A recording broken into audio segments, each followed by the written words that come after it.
Good afternoon and welcome to BJC Mitzvah A, number 211, part 3, using the Sefer HaChinuch, a mitzvah that keeps your soul its way, the prohibition of bestiality for women, and here we go. The Chinuch details some of the conditions that must be satisfied before the court can punish someone who transgressed an erva prohibition. So again, we're talking about, he's saying in general, all the different relationships that are prohibited, not just bestiality.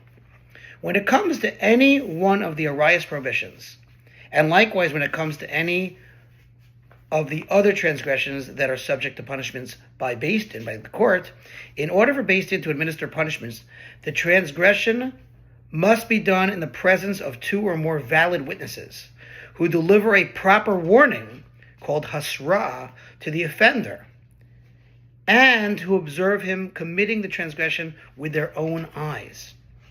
In other words, we really don't want to punish people. It's only if they fit all these criteria. There were witnesses, they saw it, they interrogate the witnesses, the court interrogates them, and lo and behold, it's true what they did, so then they get punished. But otherwise, if there's any flaw or any miscommunication between the two witnesses, then they'll be off the hook and they will not get punished. Let's see. The requirement that the witnesses observe the transgression with their own eyes seems virtually impossible to satisfy when it comes to the Arias prohibitions. The Chinuch explains how this requirement is fulfilled. Nevertheless, when it comes to the Arias prohibitions, the sages have instructed us, according to the Rambam, that there is no need for the witnesses to see the actual act of illicit relations. That is, for them to observe the evil act in full detail, just as one observes a brush being inserted into a tube. Rather, as long as the witnesses see the offenders conducting themselves like those engaged in illicit relations, meaning being together in the manner that is typical of all people having relations, the offenders are put to death on the basis of this observation. And we do not say that perhaps hara, which is the minimum act necessary to create liability, did not occur, because this scene creates a legal presumption that hara did in fact occur, and we talked about what that means with the member.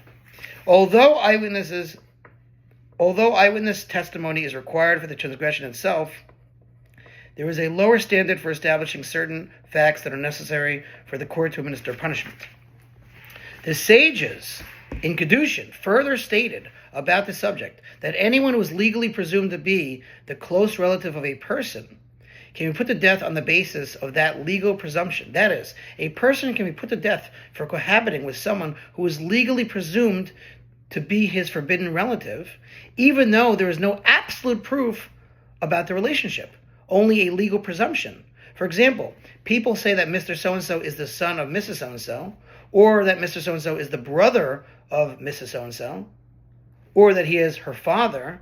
The court nevertheless administers malchus, lashes, as well as the death penalties of serefa, again burning, skila, stoning, and chenek, strangulation, on the basis of this legal presumption. Wow.